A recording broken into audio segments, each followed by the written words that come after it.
Welcome back, ladies and gentlemen, to another video review. I am the Tech Gooch, and welcome to my new studio. As the first to actually get a nice review done in the studio here, it's a smartwatch. In this case, they call it a smartwatch. It's more of a fitness tracker, but it is a pretty good fitness tracker. It's got a really good battery life. So let's get into it. This is the X9 Plus fitness tracker, or smartwatch, as it's called, from GearBest. I'm going to post all the links down in the description, so you can actually purchase. They offer this in a bunch of colors, and then we'll get into everything. So if you're interested in this at all, go down there. It'll link, directly to the GearBest website where you can get this guy.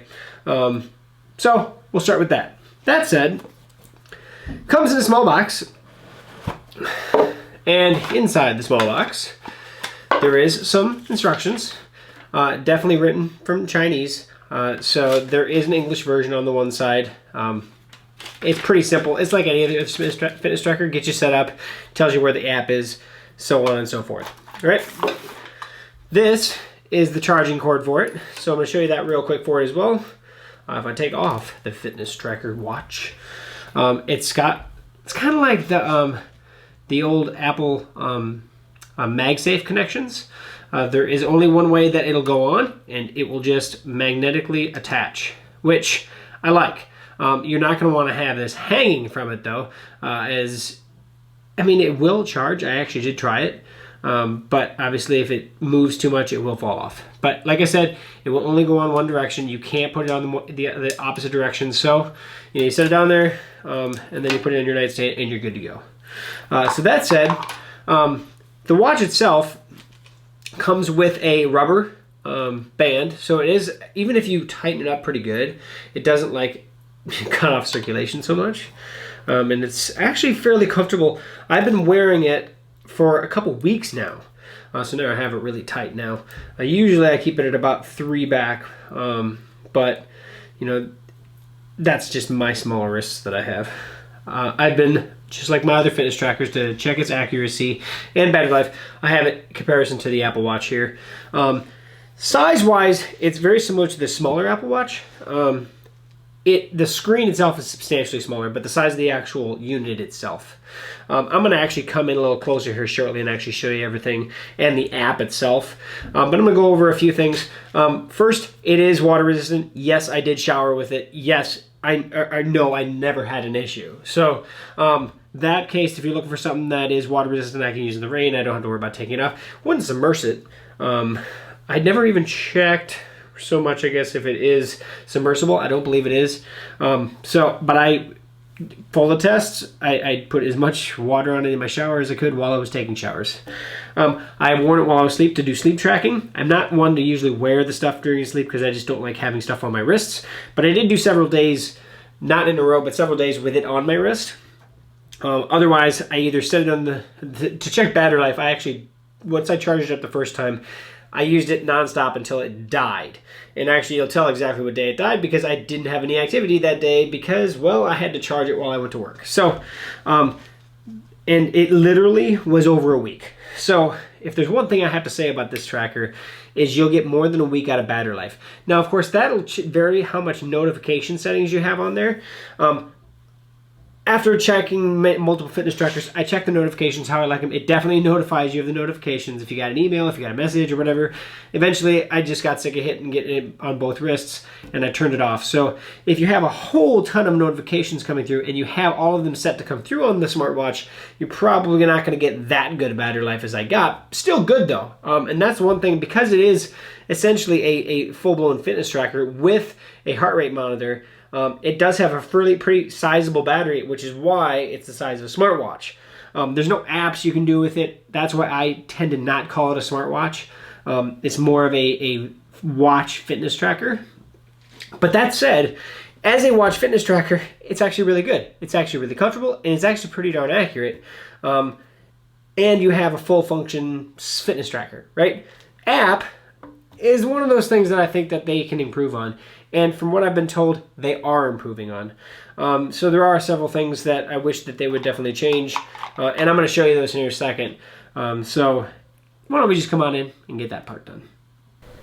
All right, so we're going to show you the watch up close, and then we'll go to the app. So you can see here it turned on. It tells me the time, date, and such.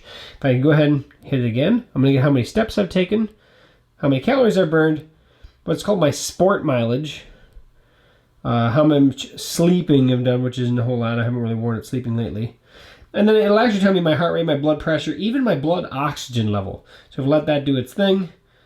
Hypertension and hypotension for my blood pressure. So right now, 98% for that, and good to go there. Heart rate and everything. And then I can actually set an alarm.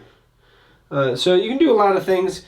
Find your phone, and then power. So you can do a lot of things from the actual band itself. If we actually go into the app, which actually, look at that, I even had it open. Let me restart it so I can see where it goes here.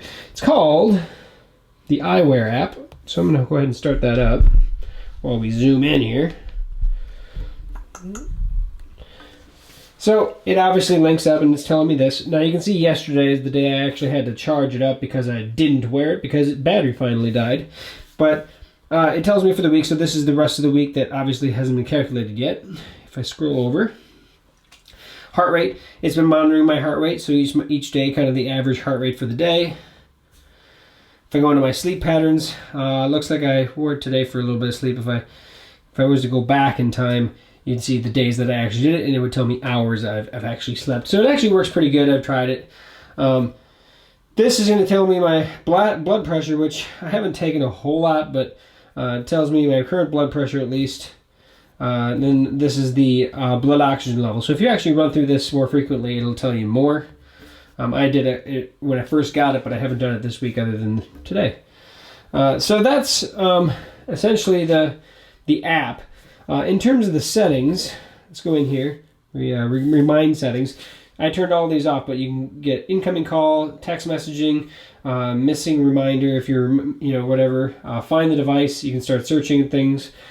Clock setting. You can go into the clock setting and actually have different clocks. One thing I will say is it's always been military time. I think that they are working on 12-hour clock. I was told that they're doing an update on that.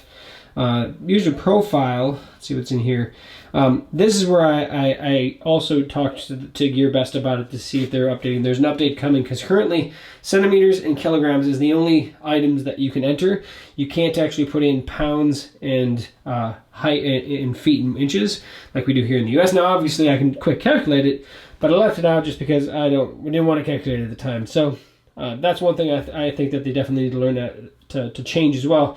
Of course, this is good for most of the world instead of us weirdos here in the United States. So you can also put a nickname, things like that in there as well. So and then about is just the information about the app and what date, and then Bluetooth connection. So pretty simple settings as well. It's a very, very simple app, but it does give you the gist and the information that most people are looking for.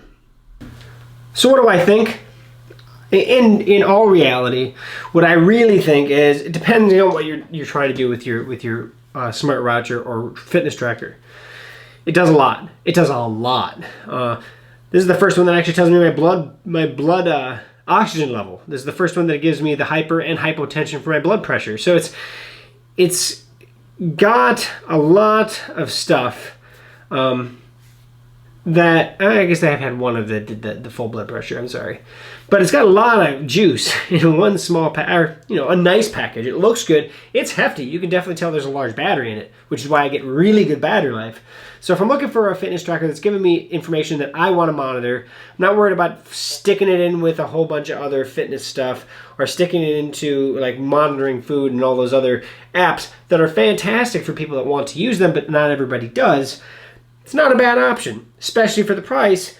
$20 right now, I think, is what it's going for. Of course, price will vary depending on what they actually have offered, but it's a lot for a very minimal fee. If I can put this up against the Fitbit Charge HR, and it does pretty good. Of course, a substantial price difference, but for the money, this is actually a good value. So if you're looking for a pretty inexpensive way, it'll track your blood pressure, it'll track your heart rate, it'll track your blood oxygen level. It gives you a lot of information. Am I saying that it's the most accurate information? No, but it's going to give you a rough idea of what you're sitting at currently.